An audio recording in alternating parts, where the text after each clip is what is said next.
esteemed speaker tonight, Tyrone.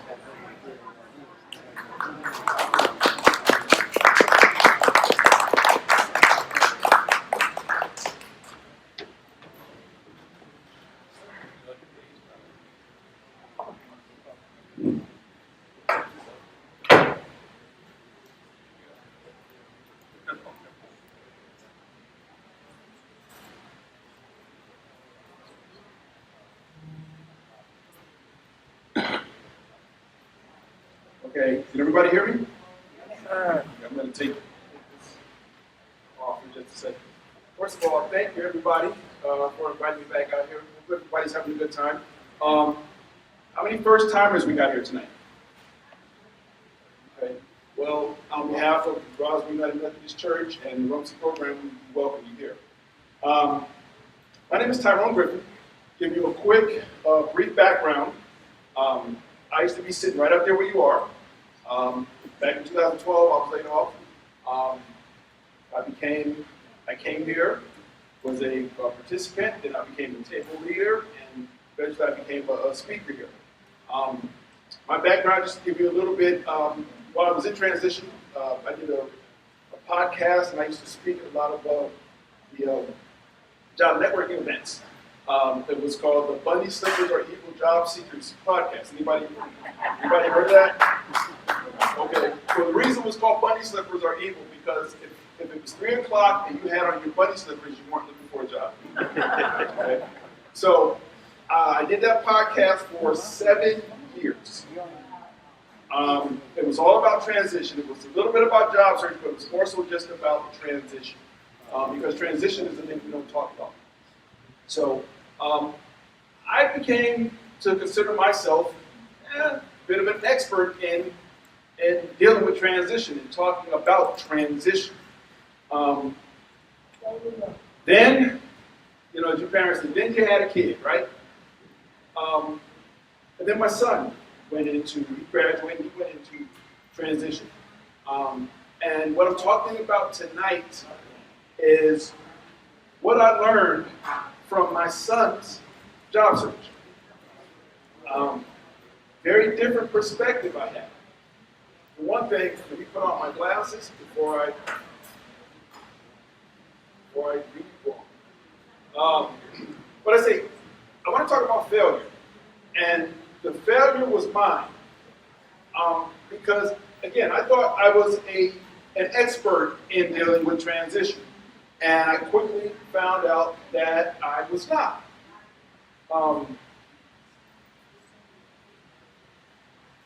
So I am in a situation now where, like a lot of you probably have a spouse or a partner who is not in transition, but they cannot understand what you're going through. They look at you, people think job search is, let me print off a bunch of resumes and go downtown and just drop one off in every storefront, every office building. And that's not how job search works anymore. But people who have never been in transition, some of you work with people who have never been out there. They've never had to look for a job. They got a job right out of college, and they stayed with the company. And they never had to go look. And so they don't get it. That's the nicest way I can say they don't get it. But again, I thought I was an expert at that. I thought I knew all about dealing with transition. And being on the other side of being where you're looking at somebody else going through it that you're trying to help, it's different. But his transition did remind me of mine. It was painful, it was scary. But I had to remember something, that his job search was not my job search. It was different than mine. It's hard to be that support person. Okay, it's hard to be in transition, but trust me, to be the support person for somebody else, that is very hard. Because it's hard to have a conversation. Because when you get home, your loved one will say the simplest things and they'll set you off. They'll say, how's your job search going?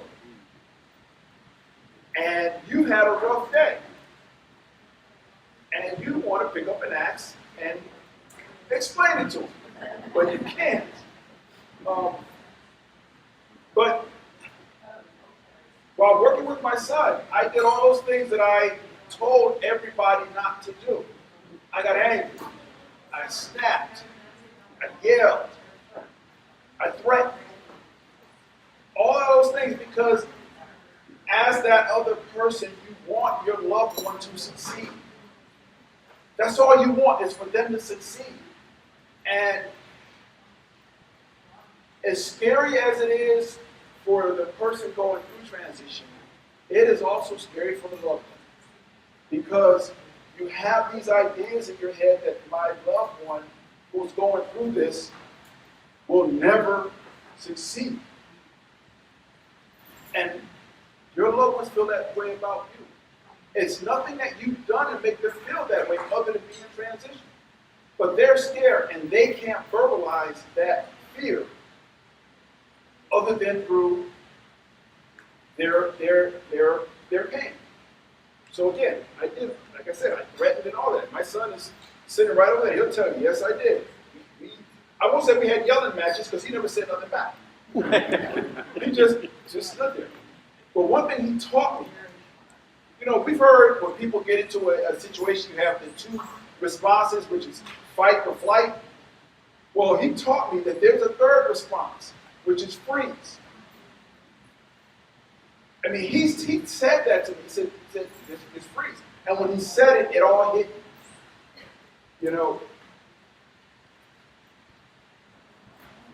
We don't understand what that freeze is until we've been there. It's like, we always talk about a deer stuck in caught in the headlights. And we're like, why don't the deer run? That's their freeze. You're there, you're afraid, and you don't know what to do. So when he told me that, he said that to me, and he hasn't heard this presentation at all. So he's hearing all this for tonight. But when he said that to me, I can't explain to you how hard that hit me. That everything that I was trying to do, and I was looking at it from my perspective, from my point of view, and not his. And quite frankly, when you're in transition, it's all about you. And that's the hardest thing for your loved ones to accept, to understand. That it's not about them anymore. It's about you. Okay? As a loved one, your job is to lift up that person. Your job is to support that person, not just financially, but to support that person mentally, spiritually, emotionally.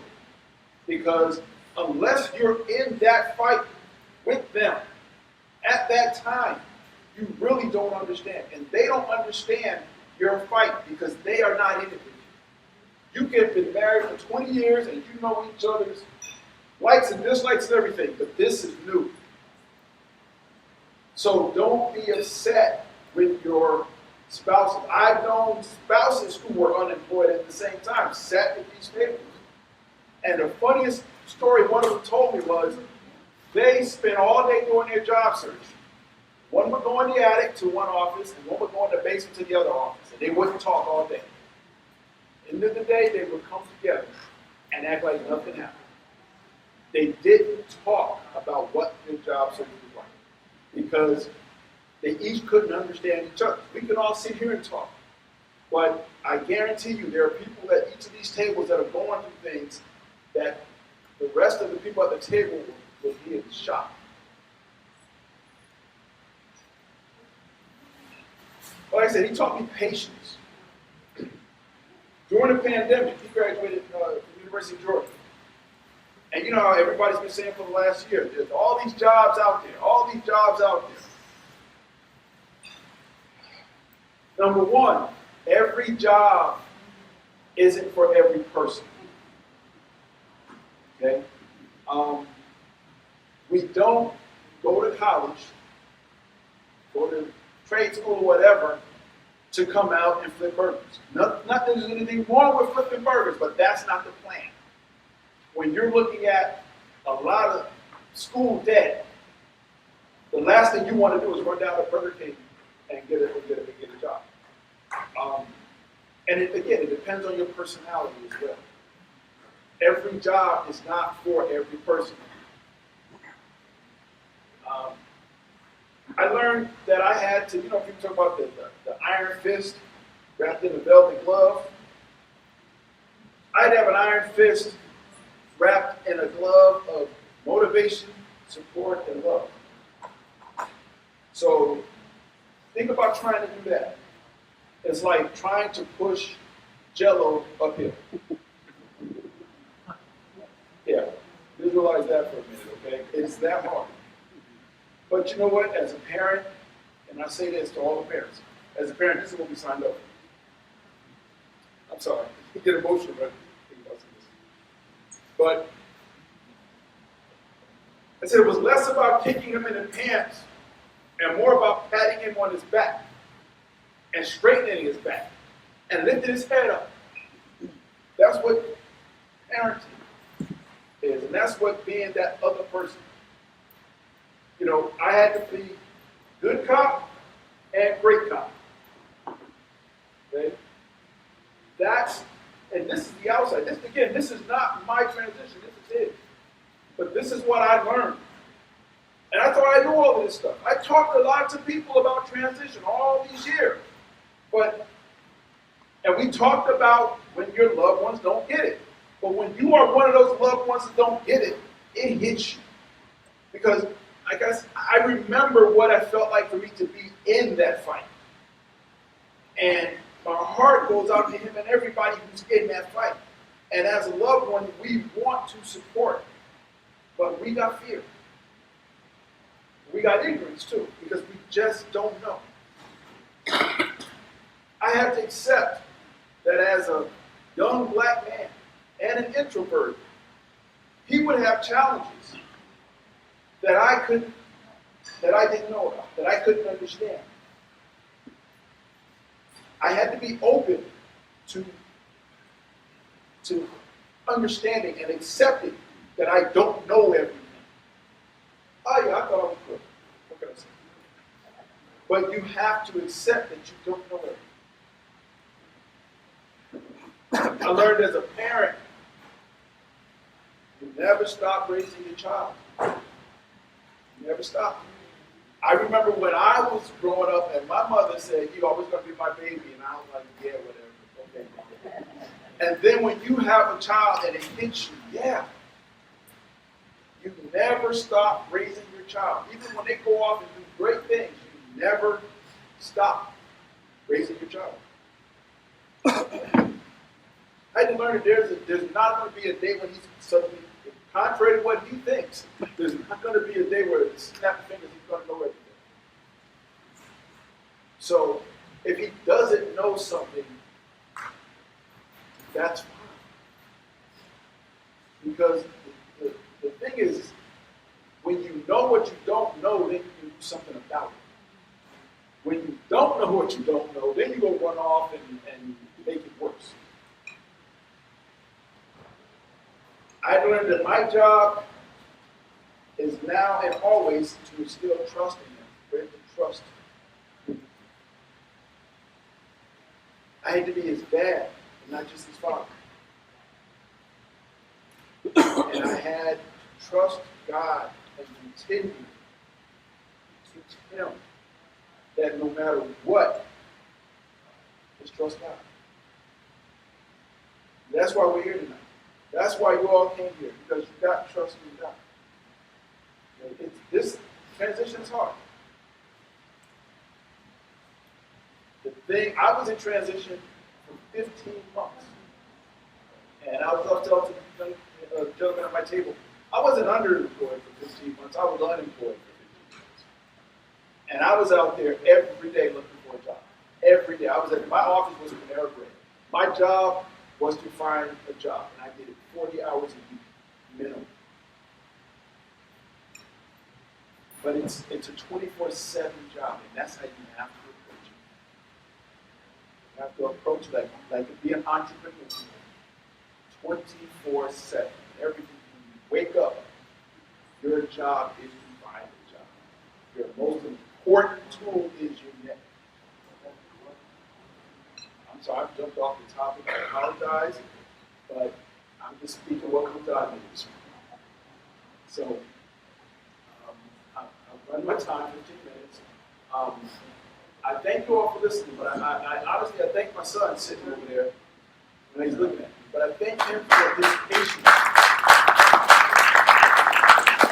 He's mad that I put him on the spot, but